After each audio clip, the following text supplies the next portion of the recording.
The Mancos Common Press began when 100 years of old newspapers were found in the historic Mancos Times-Tribune building, along with an old Cranston printing press. The nonprofit renovated the building and revived the Cranston press to create a letterpress and printing studio.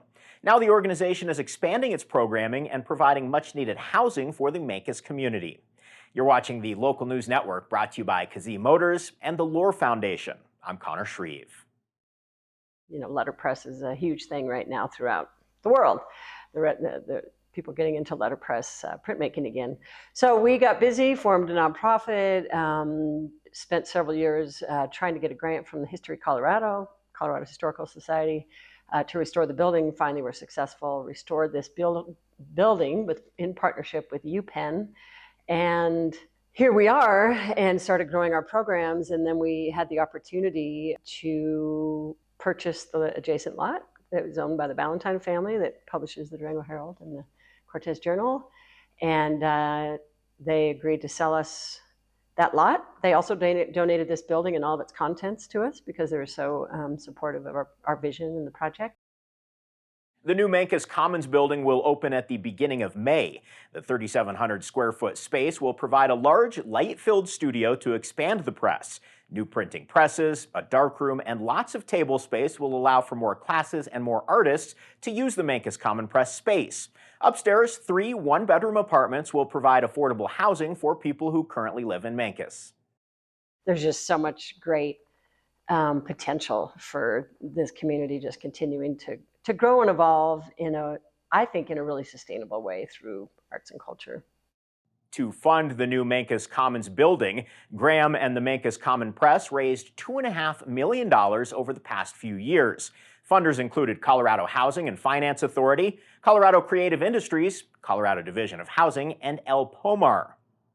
What Mancos Common Press is doing with not only reviving sort of a historic space, right, and a physical building in the downtown that is important to the heritage of the community, but also the artistic and cultural life of the community.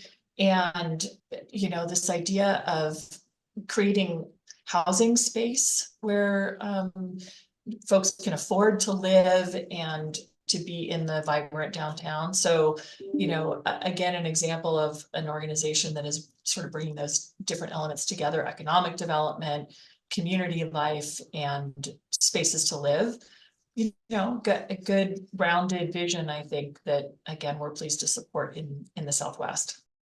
Mancos Common Press has programs for artists of all ability levels, from card-making classes to artist residencies.